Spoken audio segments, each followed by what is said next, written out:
देश के अमीर बिजनेसमैन और रिलायंस इंडस्ट्री के चेयरमैन मुकेश अंबानी एक सक्सेसफुल हस्ती होने के साथ साथ एक रियल फैमिली मैन भी हैं। भाई आखिर जिस लड़की को उनके पिता धीरू भाई अंबानी उनके लिए पसंद करके आए थे, उससे शादी करने के लिए मुकेश ने एक बार भी मना नहीं किया। इतना ही नहीं, भरतनाट्यम डांसर नीता अंबानी को शादी के लिए प्रपोज करने के लिए मुकेश ने बहुत ही अनोखा और खास अंदाज भी चुना था। जी हाँ, मुकेश ने नीता अंबानी को प्रपोज करने के लिए फूल देना, गुलाब देना या घुटनों पर बैठना पसंद नहीं किया, बल्कि उन्होंने बीच सड़क पर गाड़ी रोककर उनको प्रपोज किया था। 19 अप्रैल के दिन जन्म मुकेश के बारे में ये बात तो सभी जानते हैं कि वो एक बिजनेस टाइकून है। ना सिर्फ मुकेश बल्कि बिजनेस वर्ल्ड में वो और उनकी बीवी नीता एक पावर कपल के तौर पर पहचाने जाते हैं। तो ये जोड़ी यूं ही लोगों के बीच अपने खास अंदाज के लिए नहीं जानी जाती है, बल्कि इन दोनों की लव स्टोरी भी किसी फिल्म से कम नहीं है।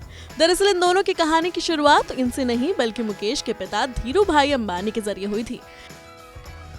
ये उस वक्त की बात है जब नीता नवरात्रि के एक फंक्शन में डांस कर रही थी। इसी फंक्शन में धीरू भाई अंबानी और कोकिला बहन भी मौजूद थे। नीता का डांस धीरू भाई को इतना पसंद आया कि उन्होंने उसी वक्त सोच लिया कि वो नीता को ही अपनी बहू बनाएंगे। तो धीरू भाई ही वो शख्स थे जिन्होंने इन दोनों को पहली बार मिलवाया था। कुछ मुलाकातों के बाद एक बार मुकेश कार से नीता को राइड पर लेकर निकले और इस दिन मुकेश ने उन्हें शादी के लिए प्रपोज भी किया। खुद इस बात का जिक्र नीता अंबानी ने एक बातचीत में किया था और बताया था, हम कार से पेडर रोड पर जा रहे थे। ये मुंबई की सबसे बिजी रोड में से एक है और उस वक्त रोड पर बहुत ज्यादा ट्रैफिक था। रात के लगभग 8 बज रहे थे। मुकेश ने सड़क पर अचानक कार रोक दी और मुझसे पूछा कि क्या तुम मुझसे शादी करोगी।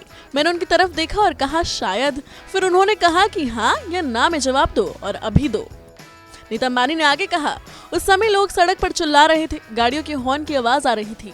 मुकेश मुझसे कहने लगे, जब तक तुम जवाब नहीं दोगी तब तक मैं गाड़ी नहीं चलाऊंगा। तब रोड पर ट्रैफिक जाम जैसे हालात बन रहे थे। फिर मैंने जवाब देते हुए कहा, हाँ आई विल। इस तरह से मुकेश ने बड़े ही फिल्मी स्टाइल में नीता को शादी के लिए प्रपोज किया था, जिसके बाद 8 मार्च 1985 को इनकी शादी हुई। शादी के समय मुकेश अंबानी 28 साल जबकि नीता अंबानी 22 साल की थी।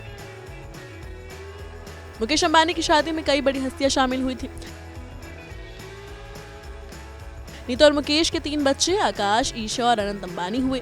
जहां शादी के बाद मुकेश कारोबार में सफलता की सीढ़ी चढ़ते चले गए, तो नीता ने भी महज एक हाउस वाइफ बनना ठीक नहीं समझा और वो भी एक सफल बिजनेस वुमन बन गई। आज इन दोनों का नाम देश के सबसे स्ट्रॉन्ग कपल के रूप में जाना जाता है।